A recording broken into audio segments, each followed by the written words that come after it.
petualang. Baiklah, kembali lagi bersama kita untuk menikmati penjelajahan di daerah Ngargoyoso ini. Nah, sekarang kita akan memulai pendakian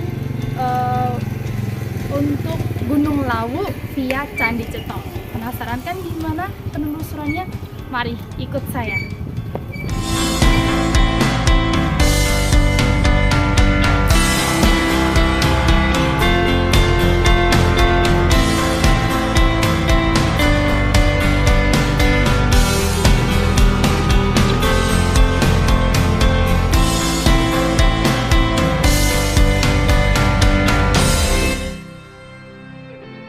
Sobat semuanya, setelah kita berbelok ke kiri, maka kita akan bertemu persimpangan yang ada petunjuk arah dan akan menuntun kita ke pos registrasi pendakian Gunung Lawu lewat Candi Ceto.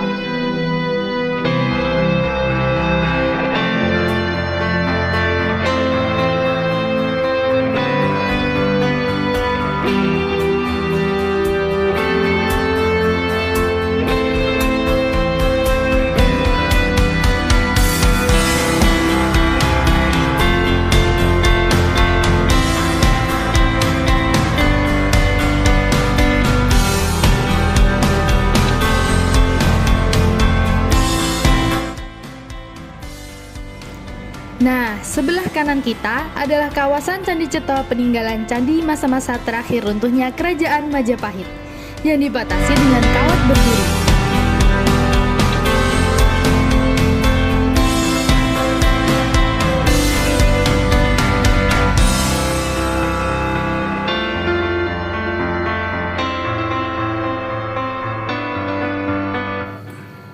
Nah, sobat, sebelum kita meneruskan pendakian kita, ada baiknya kita harus mendaftar di pos registrasi Gunung Lawu via Candi Ceto ini, karena biar semua data kita terdaftar. Kan kita nggak tahu apa yang akan terjadi nantinya.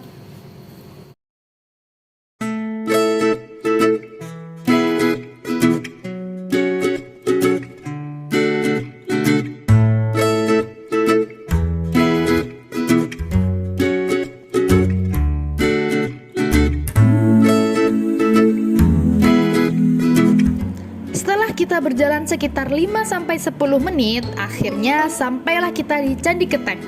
Candi ini berada di ketinggian 1486 meter di atas permukaan laut. Merupakan candi yang dibangun sekitar abad 15 Masehi.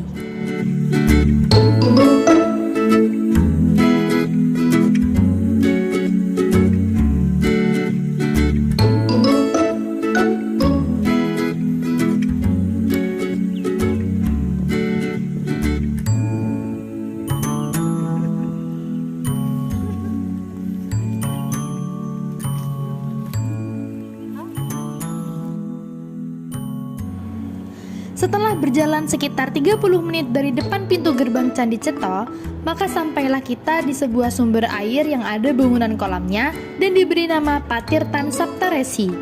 Dahulu pendakian sekitar tahun 2007 di jalur ini belum ada bangunan kolam yang diberi nama Patirtan Saptaresi ini. Tapi kita bersyukur dengan adanya bangunan ini mungkin bisa berguna bagi para pendaki yang melewati jalur ini.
Sobat semuanya, tidak hanya di jalur Cemoro Sewu dan Cemoro Kandang saja loh yang terdapat warung-warung di sepanjang jalur pendakian. Di jalur Candi Ceto ini juga terdapat warung yang menyediakan aneka makanan dan minuman. Lumayanlah bisa mengurangi jumlah perbekalan ketika kita naik Gunung Lawu. Jadi, sobat semuanya bisa memperingan isi bekal makanan di warung Bu Titin ini. Di warung ini, pemandangannya juga lumayan dan bisa digunakan sebagai tempat beristirahat sejenak.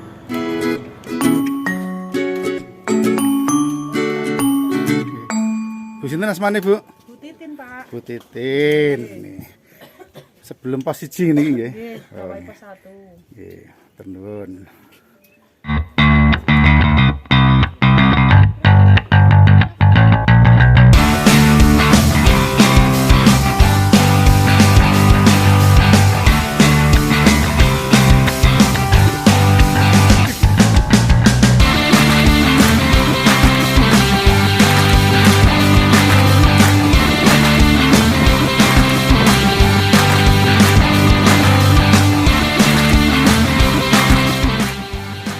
Akhirnya, target pertama sudah dicapai. Kita sampai di pos 1 yang diberi nama Mbah Branti dengan ukuran pos sekitar 3 meter kali 6 meter. Waktu tempuh dari base camp untuk sampai pos 1 ini sekitar 1 jam 15 menit.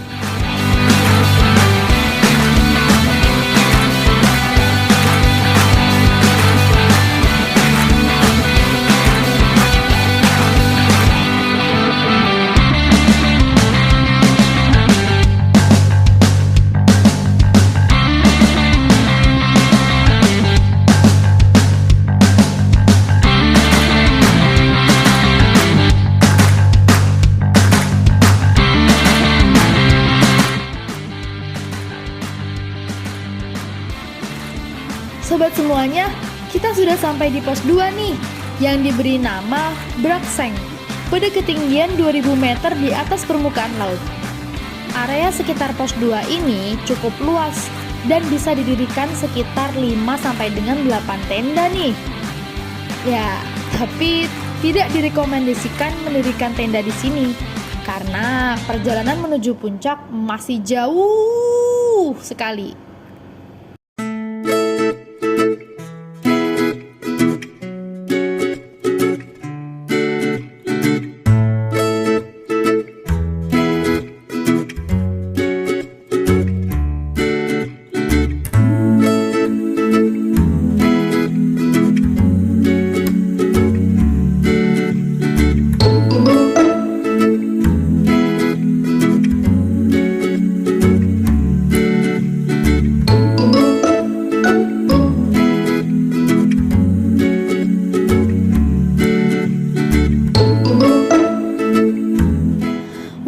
Wah, beruntung banget nih kita sobat semuanya.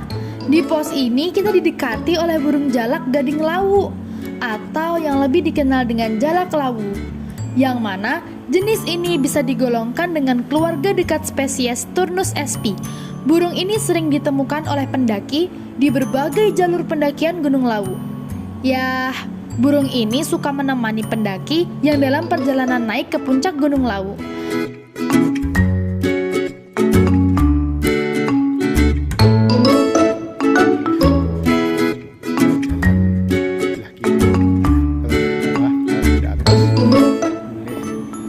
Inilah medan berat dan sangat licin di jalur pendakian lewat Candi Ceto.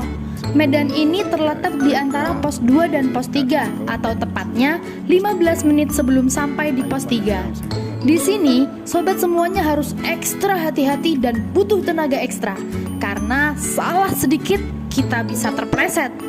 Berbagi pengalaman saja, ketika melewati jalur ini, kalau dari arah bawah naik ke atas, sebaiknya ambil jalan yang paling kiri lalu kita naik. Nah, tapi sobat, ada tapinya nih. Pemandangan di medan ini lumayan indah, sekedar mengobati beratnya medan yang baru saja kita lewati. Wah, lumayan ya.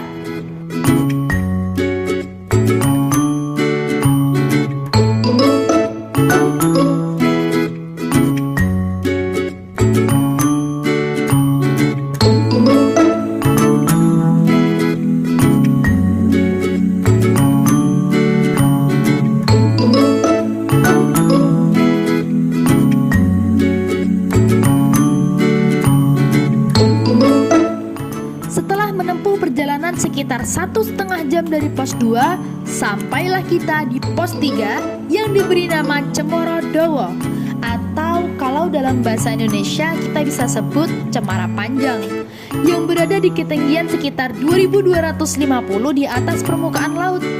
Pos 3 ini merupakan tempat favorit bagi para pendaki untuk mendirikan tenda, dan di pos 3 ini sangat benar-benar recommended untuk mendirikan tenda. Karena area sekitar pos 3 ini sangat luas dan muat didirikan tenda sekitar 20 sampai dengan 20 tenda. Lalu area ini juga banyak pohon-pohon yang melindungi kita dari terik matahari ataupun angin. Nah, dan ini yang paling saya suka. Di sini terdapat warung makan. Ya, sekali lagi bisa mengurangi rencana bekal yang nantinya kita bawa apabila mendaki gunung. Jadi ya lumayan lah barang bawaannya, jadi tidak terlalu berat. Dan yang terakhir nih alasannya, karena terdapat sumber air yang melimpah dan jernih dan bisa digunakan untuk mengisi perbekalan air untuk pendakian ke pos berikutnya.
Dio.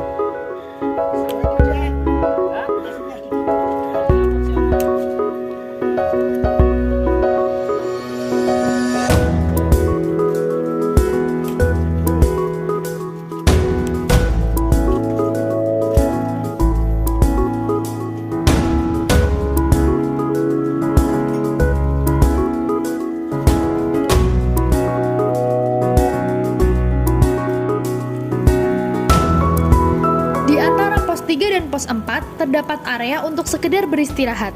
Nah, di sebelah kanan ini, bila tidak berkabut, kita bisa melihat bukit tinggi sambil minum air ataupun makan cemilan. Setelah menempuh perjalanan sekitar 1,5 jam, kita sampai di pos 4 pada ketinggian 2.500 meter di atas permukaan laut. Di sini terdapat bangunan semi permanen dengan ukuran sekitar 3 x 6 meter. Area sekitar cukup untuk mendirikan tenda 3 sampai dengan 4 tenda saja. Tempat ini tidak recommended untuk ngecamp kecuali dalam keadaan darurat.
Nah, disinilah sobat merupakan area Edelweiss.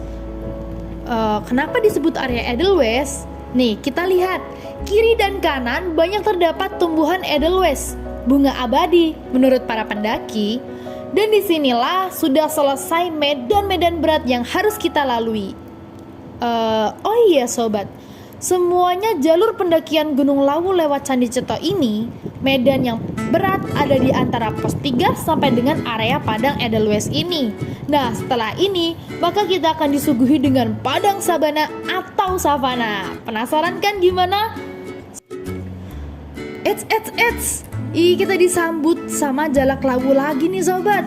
Ketika sampai di padang sabana satu ini, serasa burung jalak ini menemani saya dari pos 2 sampai dengan padang sabana ini ya. Tahu aja sih burung, saya jomblo.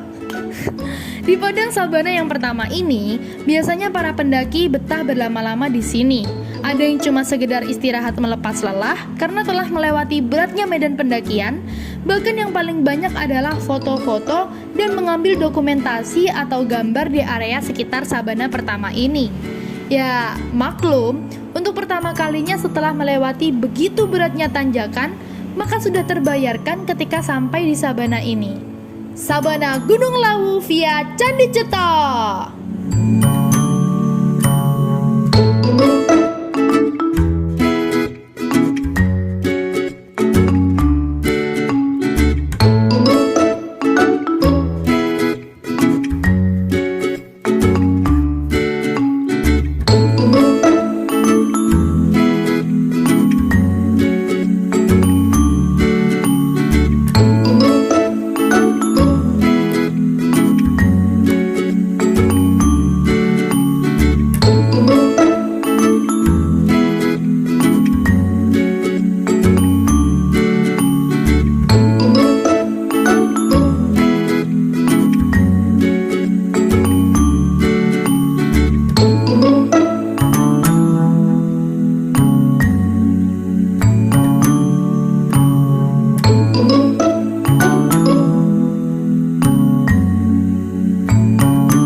Jam berjalan dari pos 4, maka tibalah kita di pos 5 yang diberi nama Bulak Peperangan. Pos 5 ini berada di ketinggian 2850 meter di atas permukaan laut. Area ini juga recommended untuk mendirikan tenda dan bisa didirikan tenda sekitar 15 sampai dengan 20 tenda bahkan lebih karena areal terbukanya cukup luas. Nah, setelah berjalan sekitar 20 menit, sampailah kita di Gupakan Menjangan, yang merupakan tempat paling favorit bagi para pendaki untuk ngecamp atau mendirikan tenda. Karena di sini apabila kita duduk di depan tenda sambil makan, minum, bersantai, kita bisa disuguhi pemandangan padang sabana yang sangat luas. Di Gupakan Menjangan ini pun kita bisa mengambil air untuk memasak. Wah, enak sekali bukan?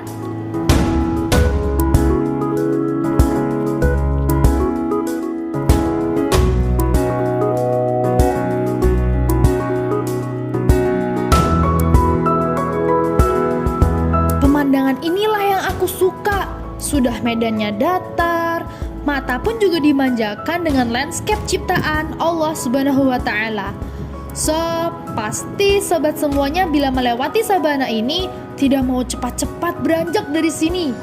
Kecuali yang ngebet-ngebet sih cepet-cepet sampai puncak.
Sobat, kalau kita beruntung, sobat semuanya bisa melihat sekawanan rusa yang suka nongol di tempat ini. Ya, salah satu alasan mengapa areal ini disebut Gupakan Menjangan, karena sering ada menjangan atau rusa yang nampak.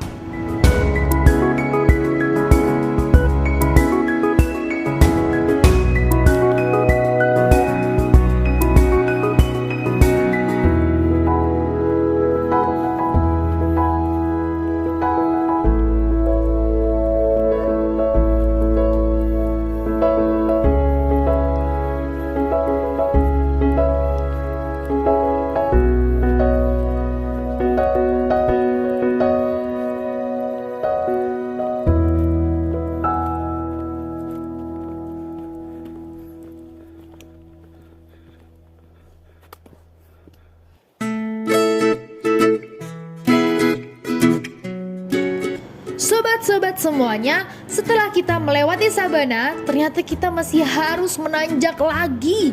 Medan inilah tanjakan setelah sabana untuk menuju Pasar Dieng atau ada yang menyebut Pasar Setan.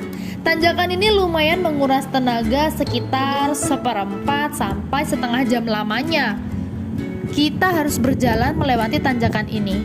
Tapi tetap semangat sobat, puncak sudah ada di depan mata.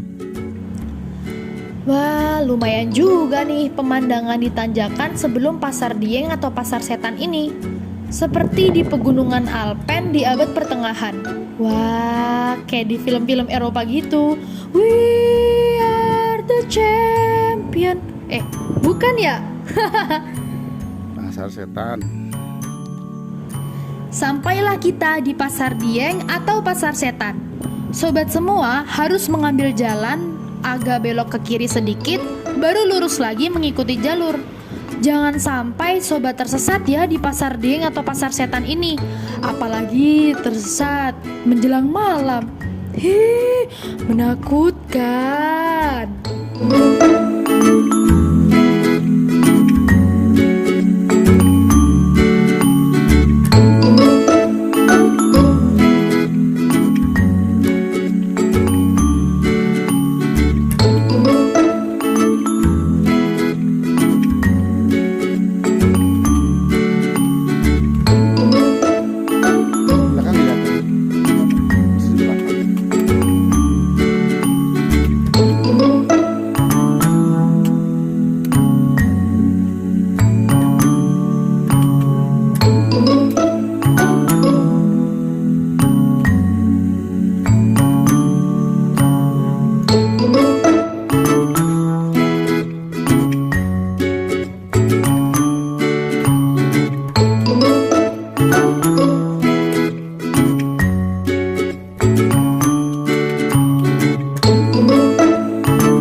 kita melewati Pasar Dieng atau Pasar Setan dan Kompleks Argo Dalem, sampailah kita di Puncak Hargo Dumilah.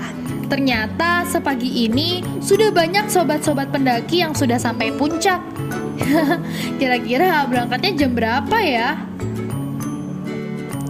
Ya, sobat semuanya, setelah kita puas menikmati Tugu Puncak Hargo Dumilah yang juga merupakan penanda batas wilayah antara Jawa Timur dan Jawa Tengah, maka kita akan mencoba eksplor di timur Tugu Hargo Dumilah ini. Agak ke utara dari Tugu ini terdapat semacam telaga atau kawah. Nah, banyak nih yang menamakan ini adalah telaga atau kawah kuning. Sebenarnya, telaga kuning ini merupakan sebuah kawah yang sudah tertutup tanah dan pada musim penghujan akan terisi airnya.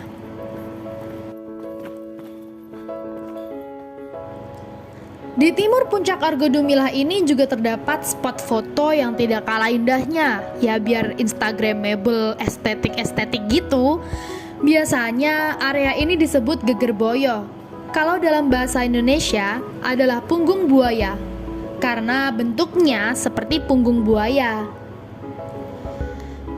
Mungkin sampai di sini sobat review kali ini. Semoga sobat semuanya bisa terhibur atau sedikit dapat menambah wawasan ataupun bisa sebagai referensi bagi para sobat yang pertama kali ingin mendaki Gunung Lawu lewat jalur Candi Ceto. Ikuti kisah-kisah catatan perjalanan Sobat Muda Petualang selanjutnya dan jangan lupa untuk like, komen, subscribe, serta nyalakan loncengnya agar sobat-sobat semuanya bisa mengikuti perjalanan dan petualangan di berbagai tempat. Oke, see you later. Wassalamualaikum warahmatullahi wabarakatuh. Salam Sobat Muda Petualang.